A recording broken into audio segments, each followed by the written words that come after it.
Ritual de la lluvia. El altiplano boliviano es una tierra de contrastes: frío intenso, cielos despejados y a la vez fértiles campos donde se siembra papa, quinoa, cebada y otros productos. La lluvia en este contexto no es un simple fenómeno natural, es el agua de vida que asegura la continuidad de la comunidad. Sin embargo, no todos los años llega puntualmente. Cuando el cielo se resiste a llover, la comunidad recurre a un saber ancestral, el ritual de la lluvia.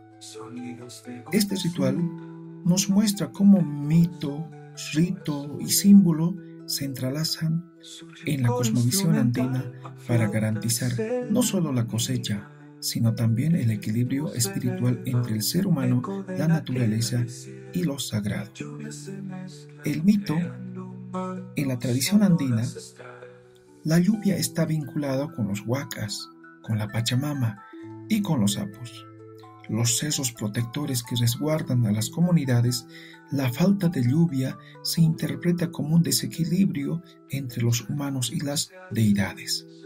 Para restaurar la armonía se convoca al Yapucamani, autoridad agrícola y guardián de los sembradíos, acompañado del Yatire, el sabio espiritual. El mito enseña que el agua no es solo un recurso físico, sino un don sagrado. Encontrar el agua correcta, la del cielo y no la del granizo, es una señal de comunicación directa con las fuerzas de la naturaleza. Así, el ritual no es un acto aislado, sino la actualización de un relato ancestral, donde la comunidad conversa con sus dioses para reactivar el ciclo de vida. El ritual de la lluvia comienza con la lectura de la hoja de coca. El yatiri consulta si es el día y el lugar son propicios para realizar la ceremonia.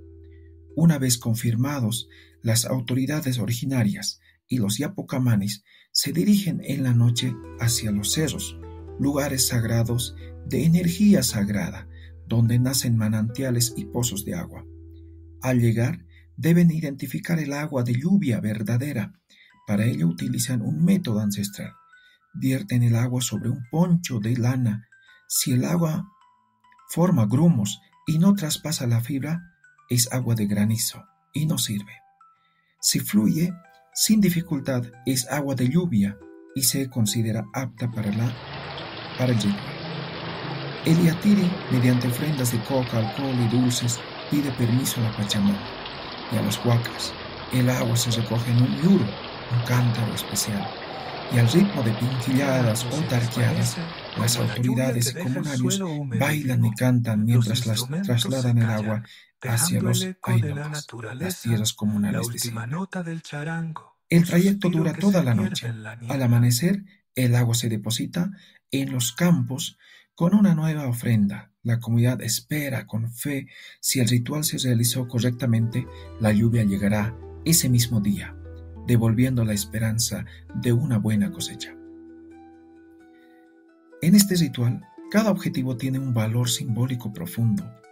El agua representa la vida y la fertilidad, el vínculo directo con el cielo.